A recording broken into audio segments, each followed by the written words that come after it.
One of the softwares turned app products of Adobe is Illustrator. In today's video, we will learn more about both Savage Interactive's Procreate and Adobe's Illustrator, and compare between them and hopefully help you figure out which one is the best for you.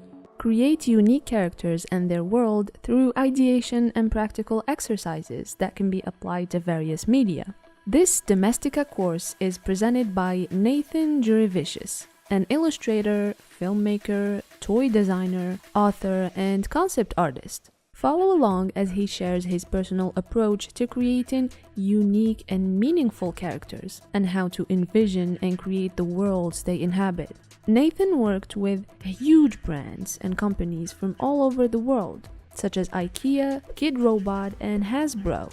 Throughout the course, you'll learn how to gather your reference and how to form your thought maps. You'll also learn how to formulate characters and their worlds to help you generate your own engaging universe. And as you venture deeper in this course, you'll learn the steps of what makes a good character and how to imagine the world they inhabit through different techniques and mediums.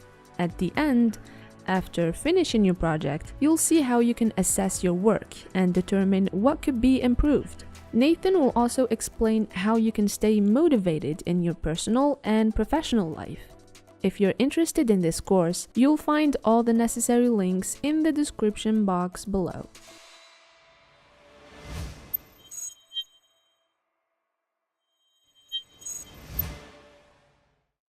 Let's start by taking a look at the two applications in a general light.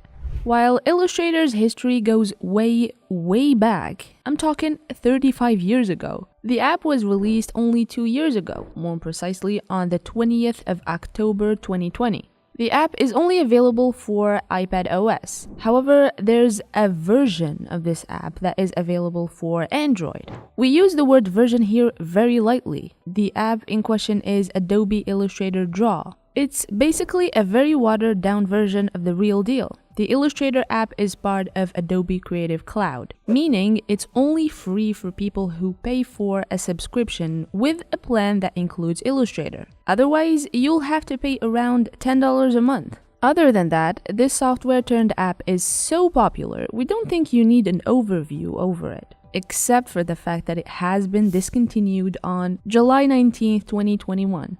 The irony though, I spent half a minute talking about the app just to tell you that most of its features were moved to Fresco. Anyways, let's move on to Procreate, shall we?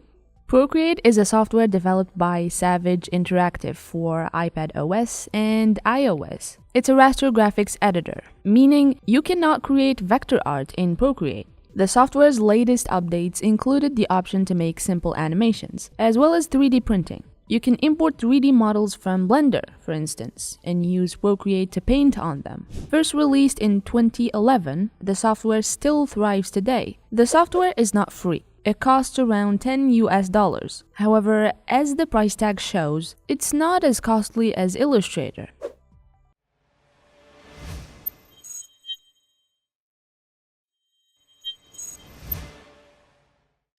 Naturally, the interface of the app version of Illustrator is very reminiscent of the desktop version, but with more of a swift and light touch to it. Think of it this way, Illustrator but a lot more compact, with a much more minimalistic look and feel. This can be a truly amazing element for artists who are already familiar with the desktop version. Now you can have it with you everywhere you go.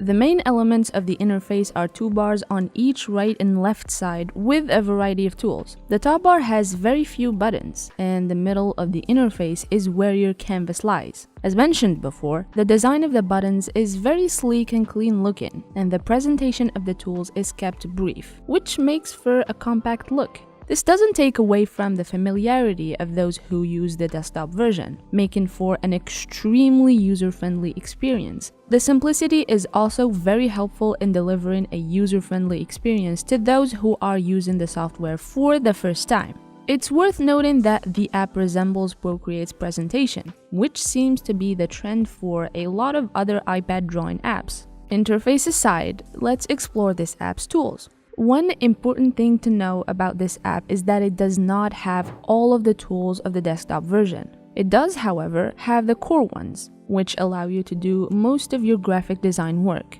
On the left side, you have the selection arrow, key modifier tool, the pen tool, pencil tool, text tool, shape tool, and within which you can find additional options and features, such as the color wheel. When a shape is selected, a small gray bar with additional options appears. You can use it to modify the opacity of the selected shape, for instance. It also includes an option that allows you to change the layer on which the shape is to have it be in the background or the foreground.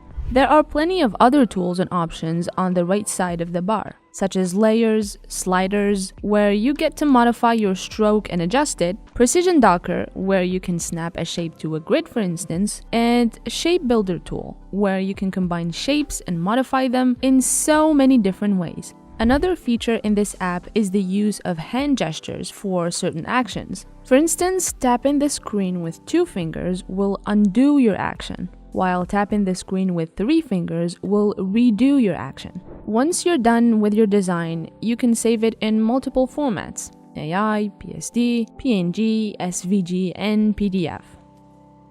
Procreate is pretty straightforward, potentially a lot more straightforward than Illustrator. Procreate has a brush tool from which you can choose your brush. It has many brushes, but you can download new ones, make your own, or modify an already existing brush. Procreate also has a smudge tool, eraser, and layers with regular layer options such as merging, duplicating, clipping, blah blah blah, and so on. Naturally, the app also has a color selector. In it, you're presented with color selection sliders and options. The arrow tool moves your drawing around your canvas and transforms it. There's also a selection tool and a magic wand tool. When the latter is tapped, it presents you a list of editing options: blur, glitch, noise, and so on. As for Procreate's wrench, it has all of the app's canvas options. You can insert a picture, file, or text, or crop, resize,